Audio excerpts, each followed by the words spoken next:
예수님께서 가시는 곳마다 많은 무리들이 따랐습니다. 그 무리들을 대체적으로 세 종류로 한번 말해 본다면, 표적, 기적을 보고 따라다니는 그런 사람들이 있었습니다. 여러분 요한복음 6장 펴놓으셨는데 2절 한번 보실까요? 2절입니다. 6장 2절 여러분들 한번 찾아보시기 바랍니다. 6장 2절 같이 한번 읽어보죠. 시작. 큰 무리가 따르니 이는 병자들에게 행하시는 표적을 보았음이러라. 예수님 따라다니니 좋은 구경거리가 있는 겁니다. 이 병인들이 낫는 이런 기적들이 일어나는 거죠. 요즘은 우리가 잘 볼 수 없지만 제가 어릴 때만 해도 말이죠, 그 동네에 그 차력하는 사람들이 가끔 오곤 했어요. 기억나시죠? 얼마나 큰 구경거리인지 몰라요. 입에 끈을 물고 큰 차를 끌기도 하고 말이죠.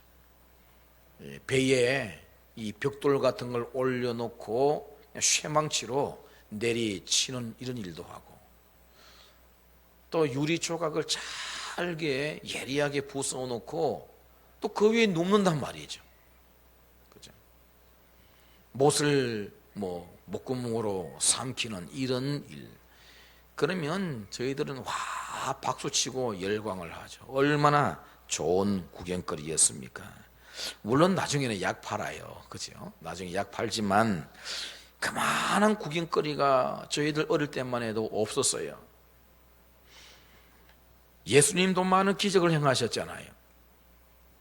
병인들이 치료되고 회복됩니다. 못 보던 자들이 눈을 뜨고 앞을 봐요. 태어나면서 한 번도 걸어본 적이 없는 사람이 예수님이 일으키시니 두 발로 걷는 기적이 일어나는 겁니다. 얼마나 신나는 구경거리입니까? 그러니 방금 읽었던 말씀대로 표적 보고 예수님을 따르는 자들이 많았다라고 하는 겁니다. 좋은 구경거리니까요. 또 어떤 사람이 예수님을 따랐을까 하면 먹을 것 때문입니다. 예수님 따르니까 먹을 게 생기는 거예요. 자, 또다시 6장입니다. 26절 한번 찾아보시죠. 26절. 요한복음 6장 26절 같이 읽습니다. 시작. 예수께서 대답하여 이르시되 내가 진실로 진실로 너희에게 이르노니 너희가 나를 찾는 것은 표적을 본 까닭이 아니요 떡을 먹고 배부른 까닭이로다. 저는 이 구절을 보면서 그렇구나, 사람에겐 먹는 것 이상 가는 게 없구나, 그런 생각이 들어요. 표적을 보았던 사람들이 예수님을 통해서 먹는 게 공급되니 이제는 표적보단 먹는 것 때문에 예수님을 따르게 되었더라는 말씀을 하고 계시는 겁니다.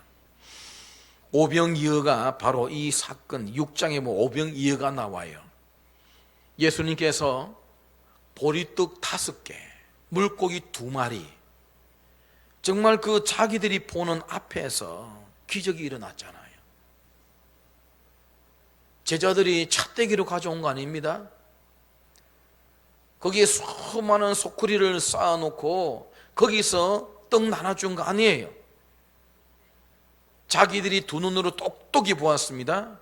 예수님에게서 그 보리떡 오병이어가 손에 들려있더니 계속해서 공급되는데도 주님의 손에 여전히 들려있는 거예요. 그 예수님을 따라다니면 먹을 게 해결되겠다는 생각이 든 거예요. 이런 표적을 본 사람들은요, 표적은 안 봐도 돼요. 그렇잖아요. 우리가 어디에 좋은 구경거리 있다, 불난 집은 참 안 됐지만 또 그 구경거리로 가잖아요. 우리가 구경거리, 기적 이런 건 안 봐도 관계없어요. 그러나 먹지 않으면 죽잖아요. 그러니 사람들이 표적 보고 예수님 따르다가 목구멍에 먹을 게 들어가니까 이제부터는 생각이 바뀐 겁니다. 야, 저 예수 따라다니니 먹을 게 해결되더라. 그래서 많은 사람들이 먹을 것 때문에 예수님을 따라다니는 이런 일이 있더라라고 하는 겁니다. 선거철이 되면 왜 정치인들이 돈을 풀죠? 효과가 있기 때문입니다. 다 효과가 있기 때문이에요. 자, 이렇게 먹는 게 해결되니 그것 때문에 예수님을 따라다니는 사람도 있었더라.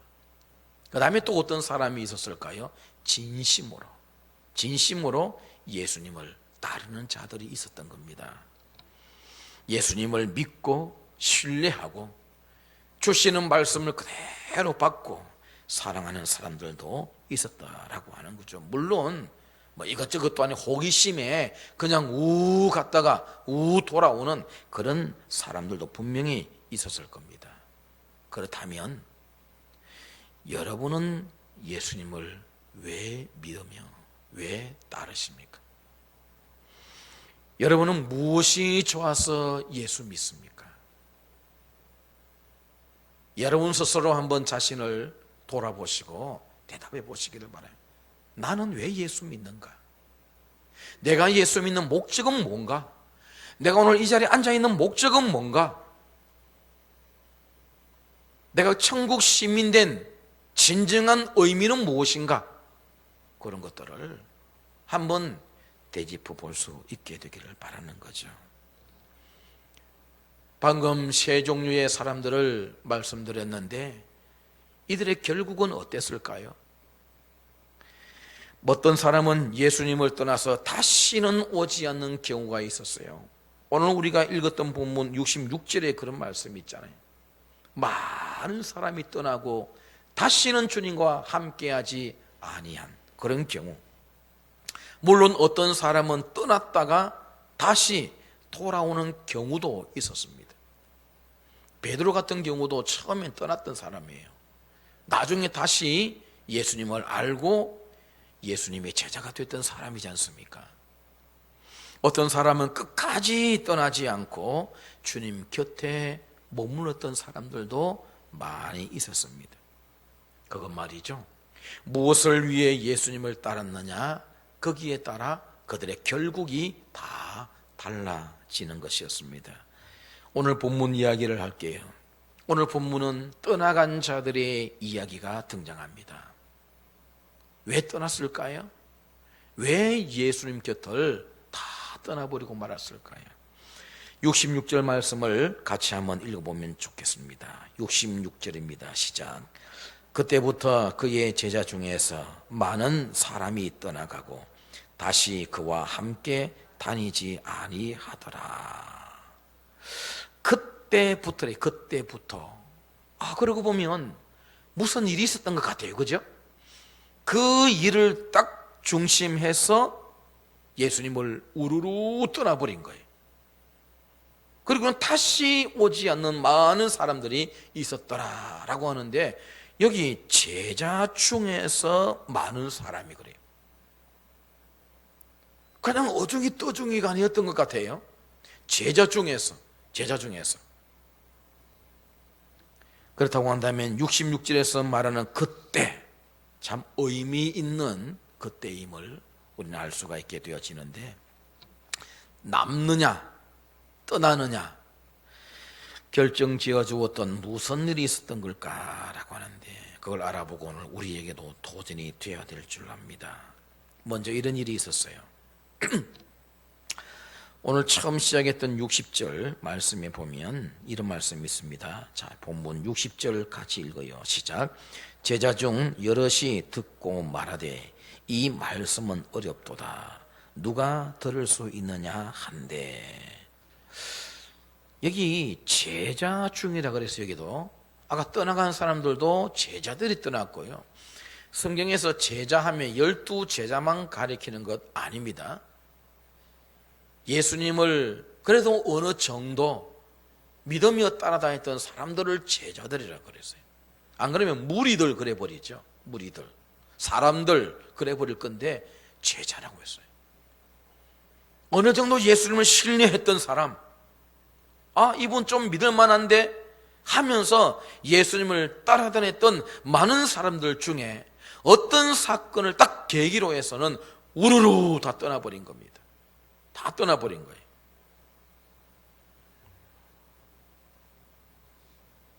이들이 왜 떠났다 그랬습니까? 야, 이분 말씀 참 어렵다. 누가 들을 수 있겠냐? 누가 이해할 수 있겠느냐? 이제 그런 의미예요.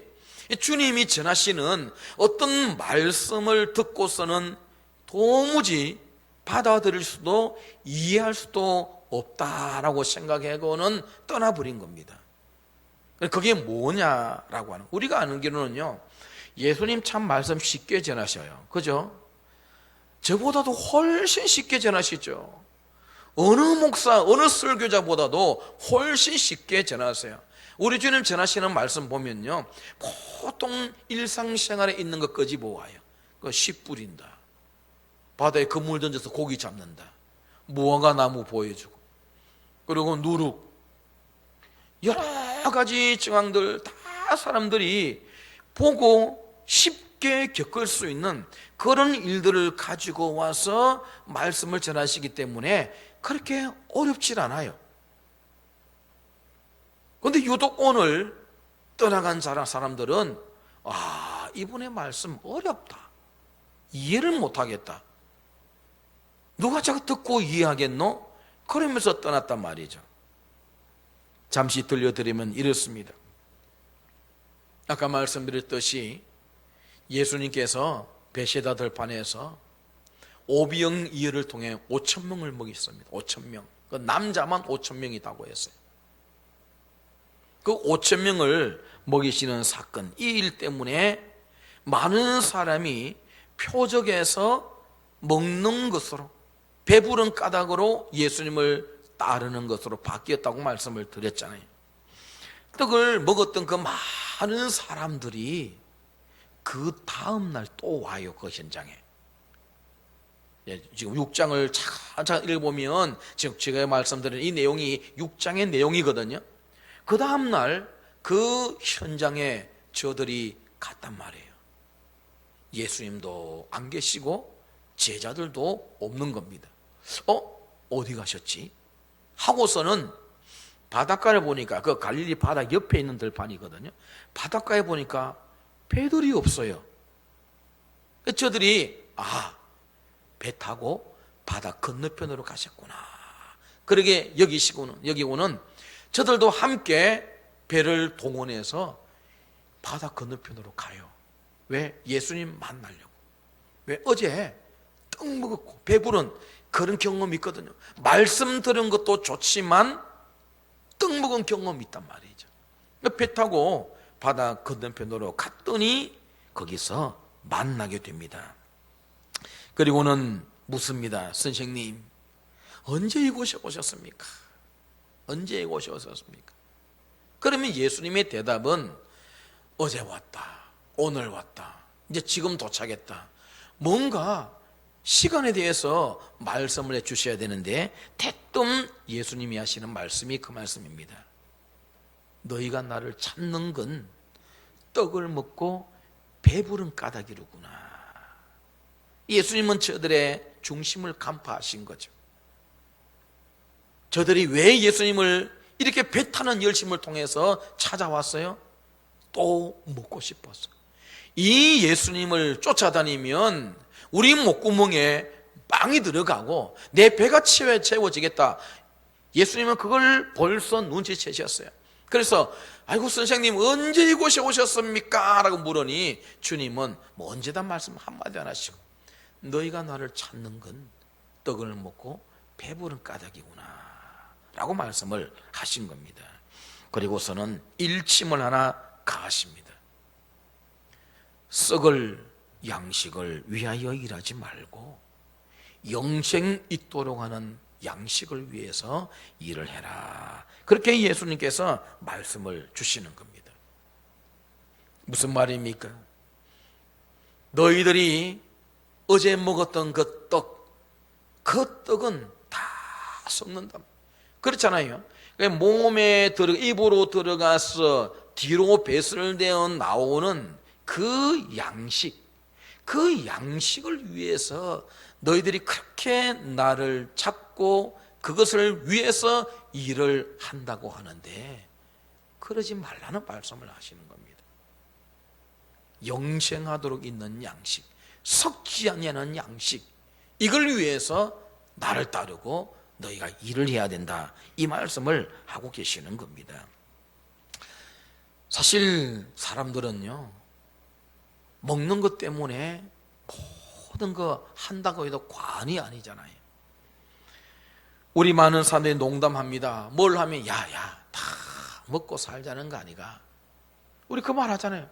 다 먹고 살기 위해서 하자는 거 아니가?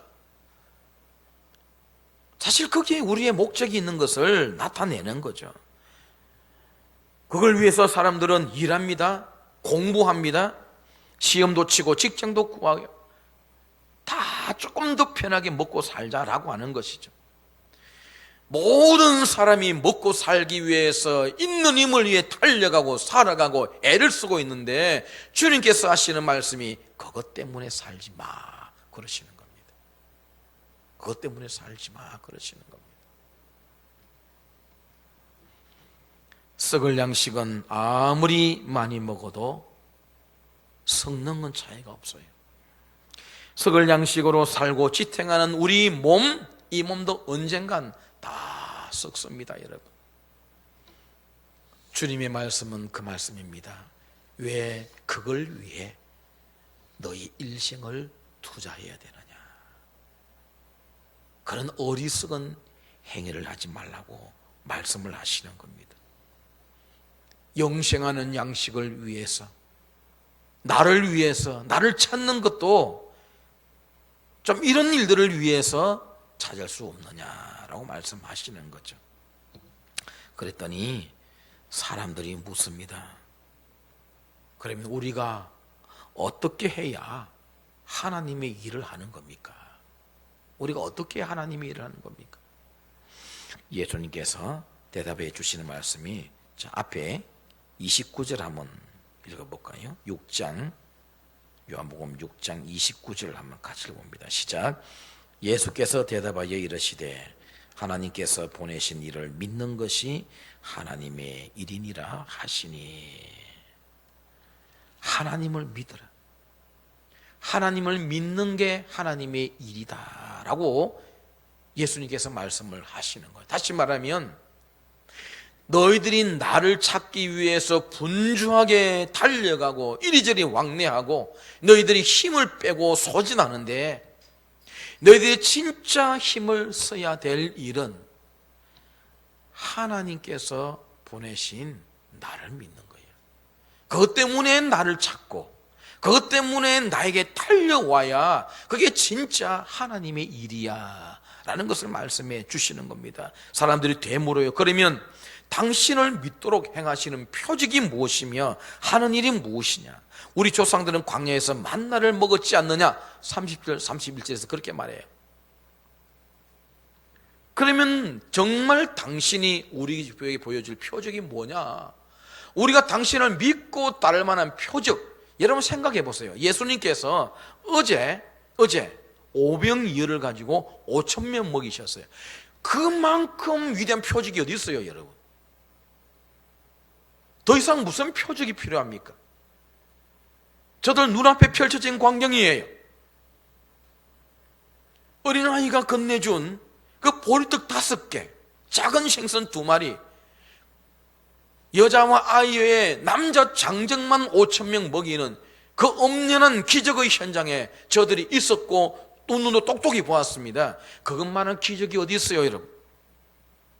그런데 당신이 우리에게 보여줄 표적이 뭐냐 하면서 저들이 뭘 하나 이야기했어요?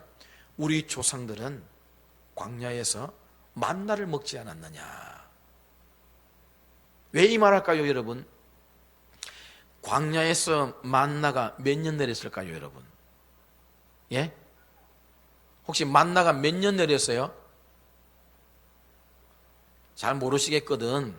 광야 몇 년 생활했어요? 40년 생활했으면 40년 만나가 내려야죠. 40년 동안 광야 만나 내렸어요. 매일 내렸습니다. 매일. 안식일은 내리지 않고 안식일 전날은 이틀 뿐 내렸잖아요. 그러니까 매일 내렸어요. 잘 생각해 보세요. 예수님께서 어제 오병이어를 통해서 자기들을 먹여주었습니다. 어제만 하지 말고 광야 우리 조상들이 40년 동안 하늘에서 내려오는 만나를 먹고 살았듯이 당신도 우리에게 매일같이 먹을 것을 줄 수 있는 표적을 보여줄 수 있느냐는 거예요. 그러면 우리가 당신을 따르겠다, 당신을 믿겠다, 당신을 보낸 하나님 진짜 믿겠다라고 이들이 그렇게 말하고 있는 겁니다. 이제 여기서부터 예수님은 뭘 설명하시냐면, 요한복음 6장이 길어요. 긴 내용 가운데 예수님이 가장 많은 말씀을 하시는 것이 생명의 떡 되시는 자신을 말씀하세요.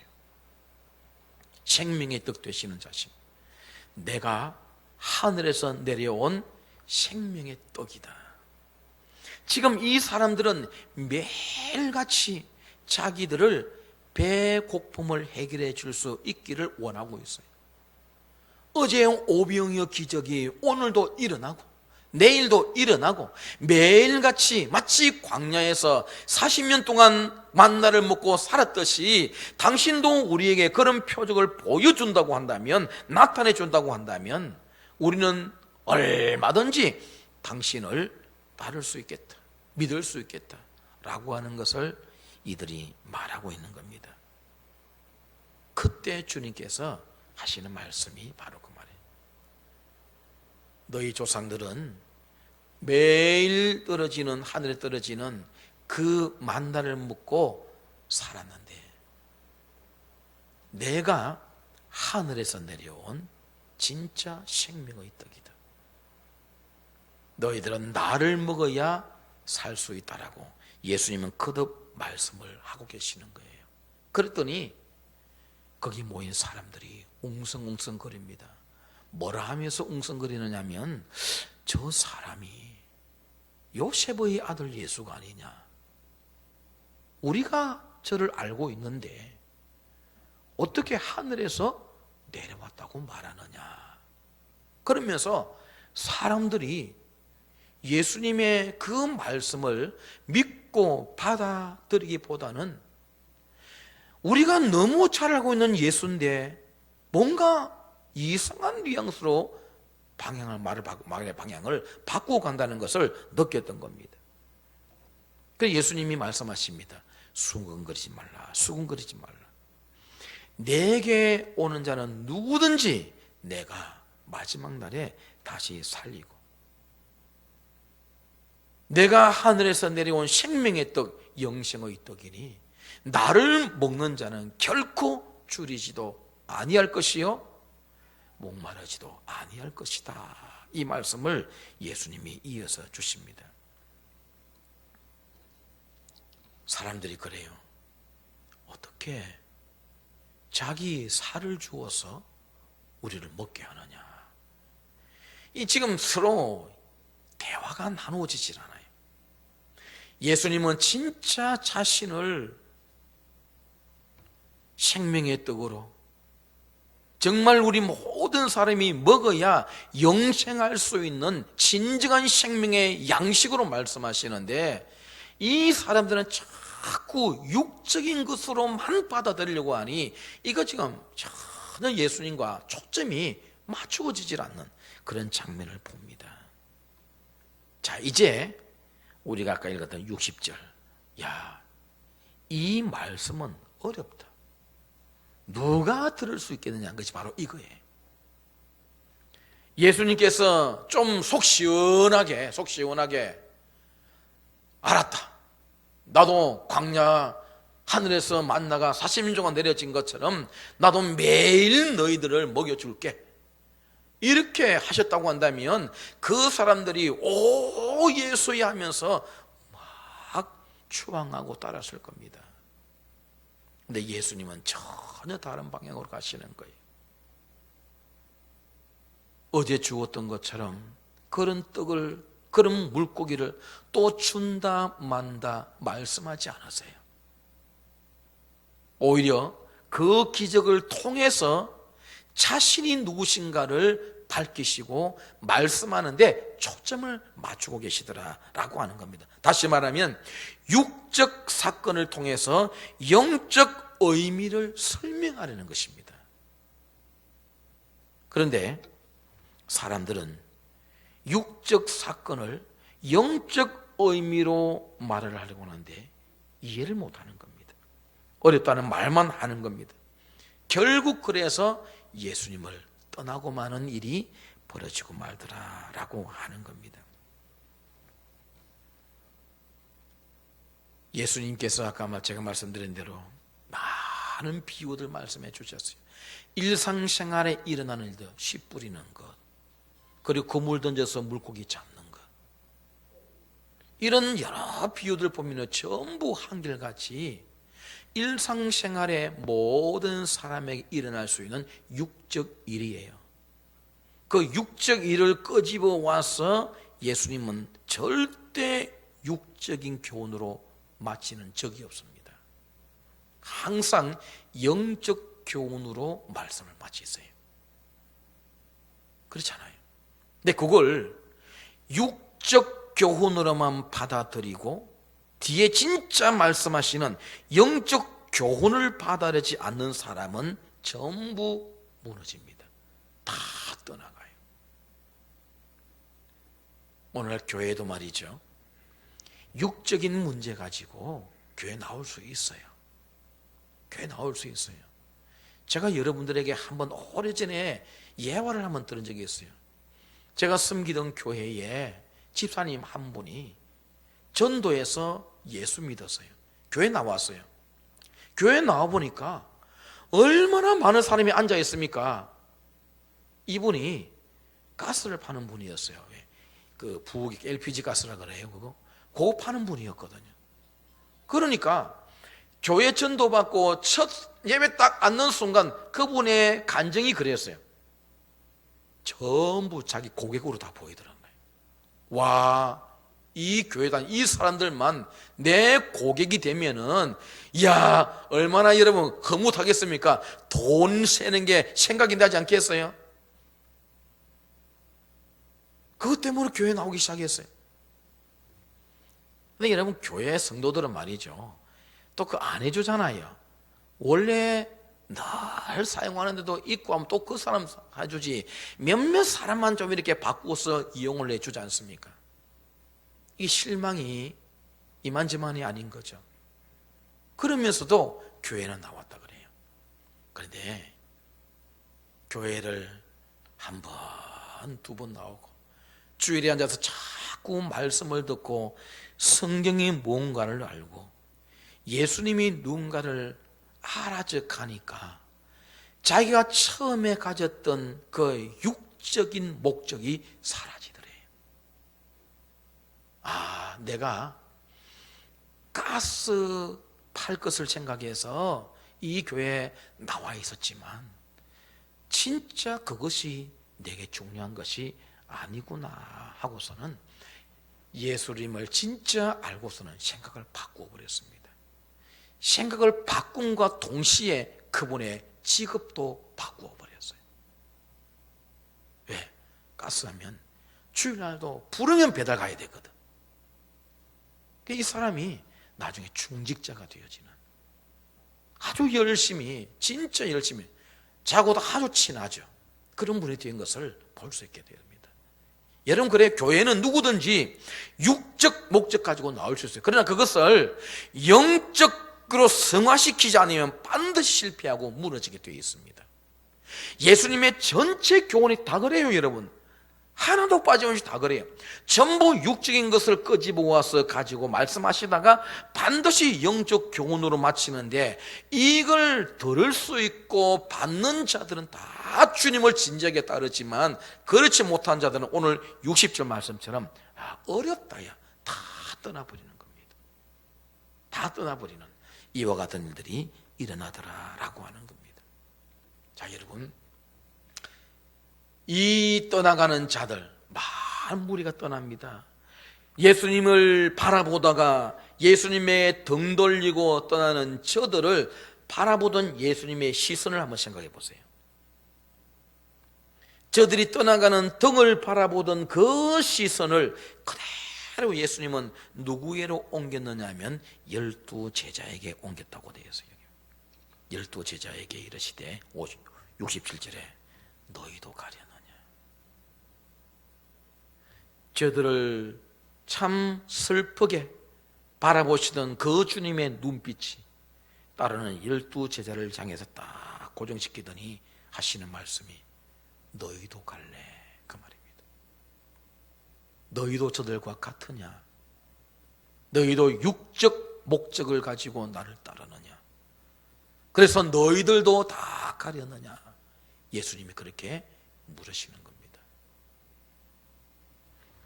예수님은 세 가지를 중점적으로 보신 거예요.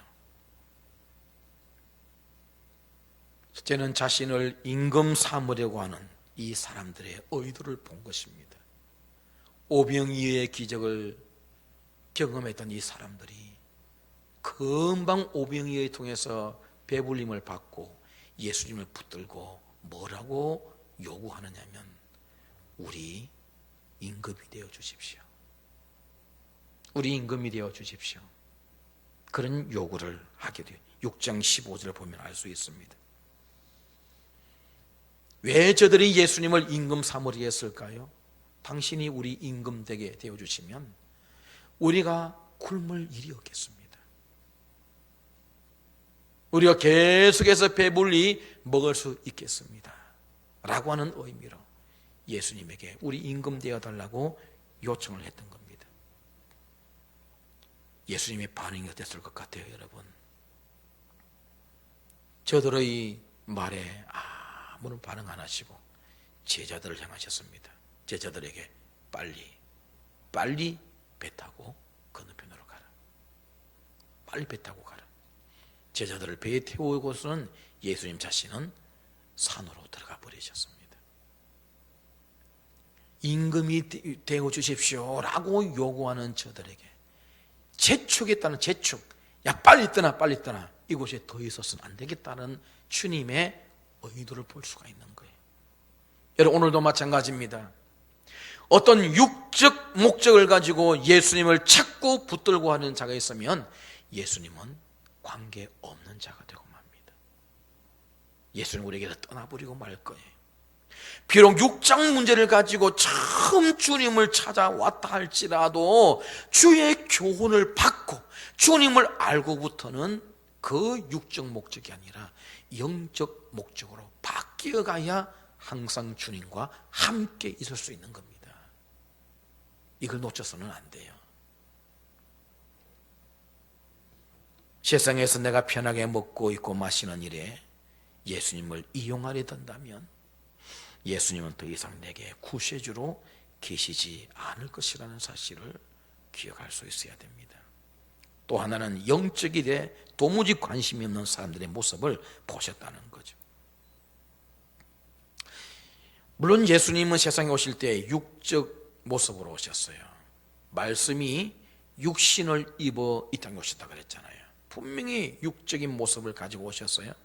그러니까 목적은 뭐예요? 우리의 영을 구원하기 위해서잖아요. 우리 육신 그거 구원하기 위해서가 아니라 우리의 영을 구원하기 위해서, 하나님에게서 떨어져 있는 우리의 영을 구원하기 위해서 오셨어요. 육적인 모습으로 오신 이유는 영적인 목적 때문에 주님이 오셨단 말이에요. 대부분 하시는 일도 그랬고요. 그런데도 불구하고 자꾸 육적인 일에만 몰두하고 그것만 받아들이는 사람들이 있어서니 결국은 다 떠나버리고 말더라라고 하는 겁니다. 성도 여러분, 우리가 세상 살면서 말이죠, 다 우리가 육신의 고통, 고난, 시련을 겪어요. 아프기도 하고 인간관계의 위기를 만나기도 하고 우리 육신을 괴롭히는 일들이 이 땅에 많이 일어나고 있습니다. 우리는 그것 때문에 엎드려서 주님을 향하여 부르짖죠. 그러나 거기에 머물면 우리는 신앙인이 될 수 없습니다. 지금 내게 육신적으로 찾아온 시련과 고난, 경제적인 어려움도 영적인 부분과 결부시켜서 생각할 때 주님께서 네가 참 바른 생각을 가지고 있구나 라고 하시는 거지, 우리는 자꾸 육적인 것만 해결 안 되니까 광야 백성들처럼 뭐예요? 원망, 불평, 포부되는 겁니다. 우리의 믿음이 자라질 않고 늘 엎드려도 하소연하는 눈물만 나와요. 예수님께서 팔복 가운데 애통하는 자가 복이 있다 했죠. 누가복음에는 이제 우는 자가 복이 있다 그랬거든요. 그 울음은 하소연하는 울음 아닙니다, 여러분. 가슴을 치며 내 죄 때문에, 나라와 민족의 죄 때문에 가슴을 치며 하나님 앞에 우는 그 자가 복이 있다는 말씀이거든요. 근데 우리는요, 내 신시에 한탄하면서 내 몸에 찾아온 어려움, 경제적인 문제, 이런 것 때문에 맨날 주님 앞에 엎드려 울고 있다고 한다면 그건 예수님이 말씀하신 애통의 복에 아무런 관련 없습니다. 그런 문제가 목사에게 안 올까요? 장로에게 안 올까요? 집사에게 안 오고 평신도에 안 올까요? 다 와요. 오지만 어떻게 그걸 영적인 성화를 시키느냐? 그게 우리의 믿음이라고 하는 것입니다. 그걸 영적으로 잘 성화시켜야 돼요. 왜? 그렇지 않으면 지금 떠나는 사람 다 떠나요. 다 떠납니다. 저는 교회에 얼마나 이렇게 교육자 생활을 많이 했습니까? 육적인 문제로 왔다가 육적인 문제 해결 안 되니 떠나가는 사람 한두 명밖에 없어요. 제가 많이 봤습니다. 그러나 예수님을 알고 자기가 그분 앞에 어떤 존재임을 깨닫고 아는 자들은 붙어 있으면서 믿음이 점점 자라가는 것을 보게 되더란 말이죠. 육적인 일에 너무 몰두하지 않기를 바랍니다. 그 모든 것들은 우리를 더 나은 하나님의 사람으로 만들기 위한 영적 훈련의 의미가 담겨 있다는 것을 안다면 찾아오는 현실의 어려움도 이겨나가리라 믿습니다. 마지막으로 셋째, 남아있는 자들의 중심을 보셨어요. 너희도 가려느냐는 이 말씀에 베드로가 대답해요. 68절에 한번 같이 봅니다. 68절 시작. 시몬 베드로가 대답하되 주여, 영생의 말씀이 주께 있사오니 우리가 누구에게로 가오리까? 아마 이 베드로의 고백이 오늘 우리에게서도 듣고 싶은 고백일 겁니다. 주님, 영생의 말씀이 여기 있으니 우리가 어디로 가겠습니까? 주님이 영생의 말씀이시고 영생의 말씀이 주님이시니 우리는 주님과 함께 할 수밖에 없다는 것을 말하는 겁니다. 우리가 먹어야 될 진짜 양식이 주님이시니 다른 데 갈 길이 없다는 제자들의 고백, 주님이 우리에게도 듣고 싶어 하시는 고백일 겁니다. 우리 분명히 아셔야 됩니다. 예수님은 자신을 육신의 임금 삼으려 할 때 과감하게 떠나버리셨다는 것. 오늘도 우리의 육적 목적에만 주님을 자꾸 초청하고 불러낸다면 주님은 떠날 수밖에 없어요. 우리와 관계없는 분이 될 수밖에 없어요. 주님, 오늘도 우리가 영에 관한 싸움, 생명에 관한 싸움을 싸우길 원하시지 육신의 싸움 싸우는 걸 그렇게 원치 않으신다라고 하는 겁니다. 열광적이었다가 그 흥분이 사라지자 물러간 사람들, 예수님을 따랐으나 그 예수님으로부터 신앙적인 요구가 주어지자 왜 일을 복잡하게 만드느냐 하면서 주님을 떠나버린 사람들. 우리는 결코 그런 부류에 들지 아니하고 베드로처럼 12제자들처럼 항상 주님과 머물며 진리를 배워 나가는 자가 되어야 됩니다. 그래야 장차 우리가 주의 큰 일을 담당할 수가 있게 되어집니다. 육신적으로 찾아오는 시련, 고난은 언젠가 물러가요. 언젠가는 물러갑니다. 그러나 그것을 믿음으로 승화시키고 극복한 사람들은 주께서 눈여겨보셨다가 주의 일에 크게 사용하여 가실 줄을 믿습니다. 어디에 속할지를 다시 한번 묵상하면서 종교 생활에 머물지 아니하고 신앙생활을 잘할 수 있는 저와 여러분들로 우뚝 서게 되기를 주님의 이름으로 축원을 드립니다. 하나님 아버지,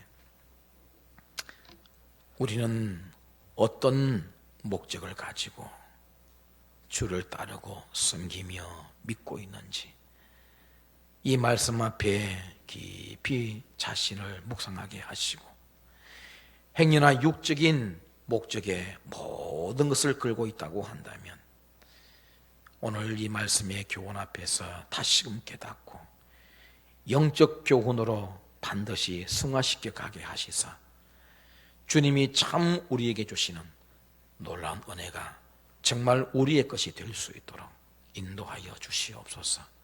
살아가는 세상이 힘겹습니다. 어렵습니다. 그러나 주님 계시기에 이겨나갈 수 있음도 믿습니다.